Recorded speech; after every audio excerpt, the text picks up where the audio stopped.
Bonjour, j'espère que tout va bien chez toi. Sinon, je suis de tout cœur avec toi.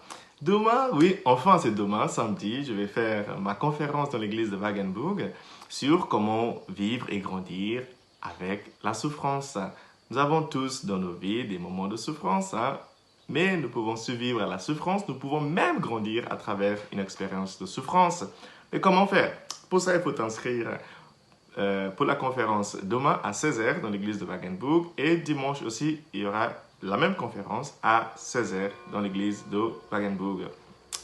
Aujourd'hui, j'aimerais te poser une question. Ça n'a rien à voir avec les conférences que je viens d'annoncer. J'aimerais te poser une question. Est-ce que tu es engagé dans quelque chose qui va rester après ta vie?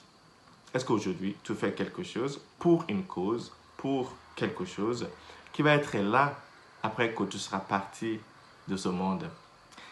C'est ça qui va donner du sens à ta vie.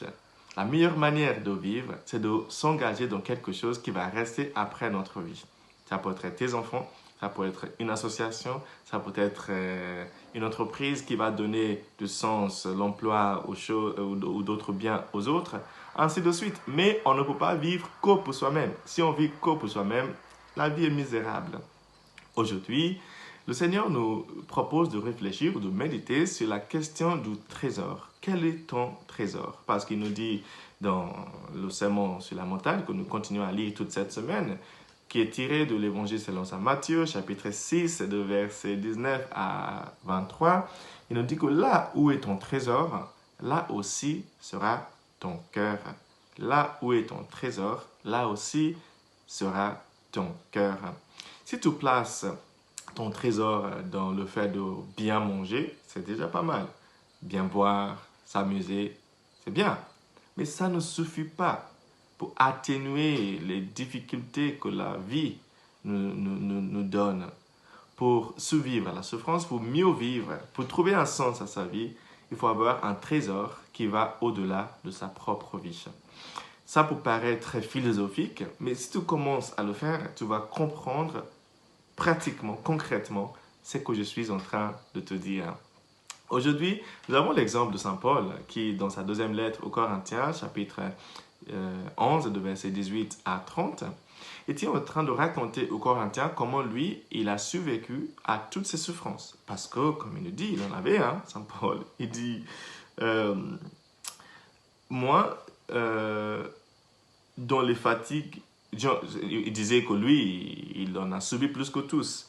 Il dit dans les fatigues, bien plus. Dans les prisons, bien plus. Sous les coups, largement plus que tous les autres. En danger de mort. Très souvent, il a été en danger de mort. 5 fois, je cite Saint Paul, j'ai reçu des Juifs les 39 coups de fouet. 3 fois, j'ai subi la bastonnade. 1 fois, j'ai été lapidé. 3 fois, j'ai fait un naufrage.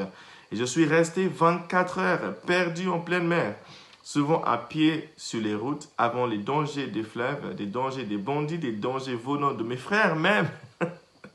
Oui, parfois la souffrance vient aussi des membres de notre famille. Hein. Bon. Les dangers venant des autres, les dangers de la ville, les dangers du désert, les dangers de la mer. Saint Paul continue à citer dans le froid, manque de nourriture, manque de vêtements, sans compter tout le reste. Mais dans tout ça, il a continué à faire son travail. Il a continué à trouver du sens à sa vie. Pourquoi il dit? Parce que ma préoccupation quotidienne était le souci de toutes les églises. Saint Paul s'est engagé ardemment à la réussite de toutes les églises. Pas seulement son église, mais de toutes les églises.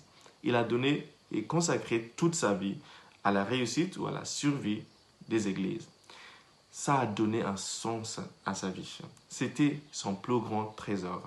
Cher ami, aujourd'hui, comme Saint Paul, je t'invite aussi à essayer de consacrer ta vie à quelque chose, à une cause. Évidemment, si tu me demandes où aller, je t'inviterai à Jerka, bien sûr, c'est la cause à laquelle je me suis engagé, dans laquelle je me suis engagé. Mais il y en a beaucoup d'autres. Tu peux t'engager dans quelque chose qui va rester au-delà de ta vie. Si tu peux le faire, tu vas voir, tu vas trouver plus de sens dans ta vie. Tu vas voir que tu vas pouvoir traverser tes moments difficiles parce que ton cœur n'est plus focalisé seulement sur le quotidien. Ton cœur maintenant est ouvert aux choses qui te dépassent. La transcendance donne du sens à notre vie. Essaye et tu vas voir que ta vie trouvera du sens. Essaie de trouver un trésor qui ira au-delà de ta propre vie. J'espère que tu passeras une très belle journée aujourd'hui. Prends soin de toi, fais attention à toi, parce que tu es très important aux yeux de Dieu. Et que Dieu te bénisse aujourd'hui, le Père, le Fils et le Saint-Esprit. Amen.